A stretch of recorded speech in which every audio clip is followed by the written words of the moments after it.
By the time the fourth seal is opened, the pattern has already been set. The first rider brought conquest. The second removed peace and turned people against one another. The third brought scarcity and the slow tightening of daily survival. Now the vision reaches its most sobering point. John records what he sees. When the Lamb opened the fourth seal, I heard the voice of the fourth living creature say, "Come!" And I looked, and behold, a pale horse. And its rider's name was Death, and Hades followed with him. And they were given authority over a fourth of the earth, to kill with sword, and with famine, and with pestilence, and by the wild beasts of the earth. A pale horse, a rider named Death, and Hades following close behind. This is different from everything that came before. The horse is described with the Greek word chloros.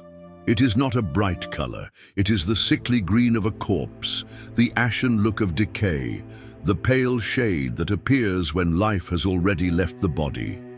In the ancient world, this was the color of death itself. Unlike the previous riders, this one is given a name. He is called Death.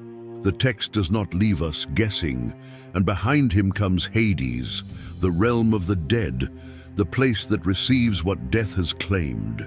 John is not describing another form of hardship. He is showing us the final result of the sequence. Conquest, violence, and scarcity eventually produce something more complete: widespread death, followed by the grave. Before we continue, I'd love to know where you're watching from. Leave your country or city in the comments below. It's always encouraging to see how far God's word is reaching. And if you're enjoying this study, consider subscribing. It helps this channel reach more people who are searching for biblical truth. Thank you for your support. The text is precise. Authority is given over a fourth of the earth, not the whole world at once, a measured portion, yet the scale is still staggering. This authority is not limited to one method. Death and Hades are given 4 ways to kill. These are not random. They are the natural consequences that follow when the previous horsemen have already ridden. The sword of the red horse, the scarcity of the black horse, and the breakdown of order open the door for disease and for the wild to reclaim what civilization can no longer hold. In the ancient world, these 4 methods were well known as the classic instruments of large-scale death. The prophets had spoken of them together long before John wrote. Ezekiel listed sword, famine, pestilence, and wild beasts as the judgments God would bring when a land turned away from him. The pale horse gathers all of them into one vision. The first 3 riders brought forces that could still be resisted or survived by some. Conquest can be opposed, conflict can end, scarcity can be endured for a time. Death does not work that way. Once death rides, the outcome is final. Hades follows to claim what remains. There is no recovery from this rider in the same way. He does not simply disrupt society. He removes people from it permanently. This is why the pale horse carries a different weight. It is the culmination. The previous seals create the conditions. This seal collects the result. The vision does not present death as an independent power. Authority is given. The limits are set, a fourth of the earth. Yet within those limits, the impact is total for those it reaches. Picture the world after the first 3 riders have already passed through.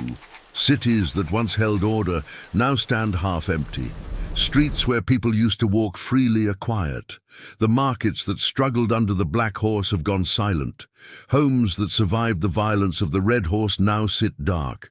In some places, the cost of war is still visible. Families missing fathers, brothers, and sons. In others, the long hunger has left people too weak to work the fields or protect what little remains. Disease moves quietly through communities already worn down. And in the open places beyond the towns, the wild begins to press closer as the human presence grows thinner. This is the world the pale horse enters, not with a sudden explosion of noise, but with a slow, heavy stillness, the kind of stillness that settles when too many lives have already been taken and the living can no longer fill the spaces left behind. John's vision does not linger on details for their own sake. It simply shows us the result, a measured portion of the earth where death has become the dominant reality, and Hades follows to receive those who are gone. The pale horse forces us to face something most of us prefer to avoid. Death is not just an event that happens to individuals. In this vision, it becomes a rider with authority, moving across a measured portion of the earth, collecting the results of everything that has already been set in motion. Yet the vision does not end with the pale horse as the final word. John will later see death and Hades themselves thrown into the lake of fire. The rider who appears so final here is not the last authority in the story. There is a greater end still coming. For now, the pale horse stands as the most complete picture of what happens when the restraints are removed and the consequences run their course. It is the darkest of the four for a reason. It shows the full cost. The white horse began the sequence. The red horse tore peace away. The black horse made daily survival hard. The pale horse collects the dead. This is the vision John was given, and it is the one that forces us to look longest. Thanks for watching.